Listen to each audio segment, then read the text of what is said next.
ನೋಡಿ, ಇವತ್ತು ವೆಂಕಟಪ್ಪನವರು ಮಾಡಿದಂಥ ಈ 14 ಕೋಟಿ ರೂಪಾಯಿ ಗೌರ್ಮೆಂಟ್ ಶಾಲೆ ಇದು ಮಾದರಿ.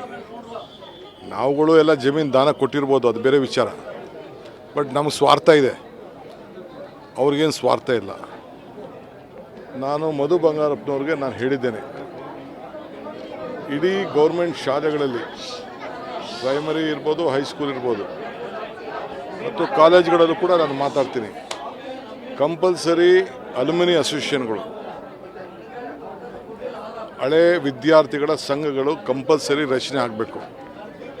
ಎಲ್ಲ ದೊಡ್ಡದಾಗಿ ಬೆಳೆದಿರ್ತಾರೆ, ಅವರೆಲ್ಲ ಏನೇನು ಬೇಕೋ ಆ ಶಾಲೆಗಳನ್ನು ಎಲ್ಲರಿಗೂ ಕೂಡ ಅವ್ರವ್ರ ಊರ್ದು ಓದಂಥ ಶಾಲೆಗಳು ಗುರುಗಳಿಗೆ ಗೌರವ ಕೊಡುವಂಥ ಕೆಲಸ, ಅದು ಕೂಡ ಸಂಘಟನೆ ಆಗಬೇಕು ಅಂತ ಹೇಳಿದ್ದೇನೆ. ಸೊ ಇವತ್ತು ಎಲ್ಲರೂ ಕೂಡ ಇಂಥ ಒಂದು ಸಾಹಸಕ್ಕೆ ಕೈ ಹಾಕಬೇಕು. ಅವರು ಬದುಕಿನಲ್ಲಿ ಯಾವುದೂ ಶಾಶ್ವತ ಇಲ್ಲ, ಇಂಥ ಕೆಲಸಗಳು ಮಾತ್ರ ಶಾಶ್ವತವಾಗಿ ಉಳ್ಕೊಳ್ತದೆ. ಸೊ ಅದಕ್ಕೆ ಸರ್ಕಾರ ಅವ್ರಿಗೆ ಅಭಿನಂದಿಸ್ತದೆ. ಅದಕ್ಕೋಸ್ಕರ ನಾನು ಹೊರಟ್ಟಿಯವರು, ಮಧು ಬಂಗಾರಪ್ಪನವರು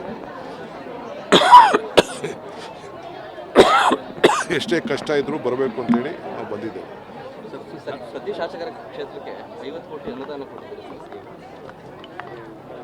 ನೋಡಿ, ಬಜೆಟಲ್ಲೇ ತೀರ್ಮಾನ ಮಾಡಿದ್ದು ಒಂದು 8,000 ಕೋಟಿ ರೂಪಾಯಿ ಅಷ್ಟು ವಿರೋಧ ಪಾರ್ಟಿಯವ್ರಿಗೂ ಕೊಡ್ತೀವಿ, ಆಡಳಿತದವ್ರಿಗೂ ಕೊಡ್ತೀವಿ, ಎಲ್ಲರೂ ಕೂಡ ಕೊಡ್ತೀವಿ.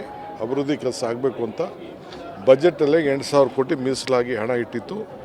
PWಗೆ ಒಂದಷ್ಟು ಹಣ, ಜಿಲ್ಲಾ ರೂರಲ್ ಪಂಚಾಯಿತಿ ಅದಕ್ಕೊಂದಷ್ಟು 25%, ಮಿಕ್ಕಿದ್ದು ಒಂದು 25% ಶಾಸಕರ ವಿವೇಚನೆಗೆ ಅದಕ್ಕೆ ಅವಕಾಶವನ್ನು ಮಾಡಿಕೊಟ್ಟಿದ್ದೇವೆ.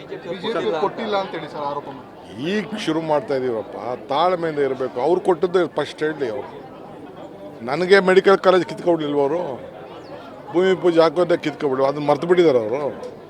ನಾವು ಆ ಕೆಲಸ ಮಾಡೋಕ್ಕೆ ಹೋಗಲ್ಲ, ನಾವು ಅವ್ರಿಗೂ ಕೊಡ್ತೀವಿ.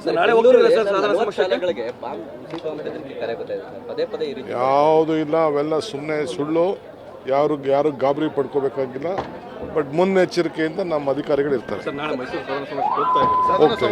ಹೋಗ್ತಾ ಇದ್ದೀನಪ್ಪ, ನಮ್ಮ ಸರ್ಕಾರದ್ದು.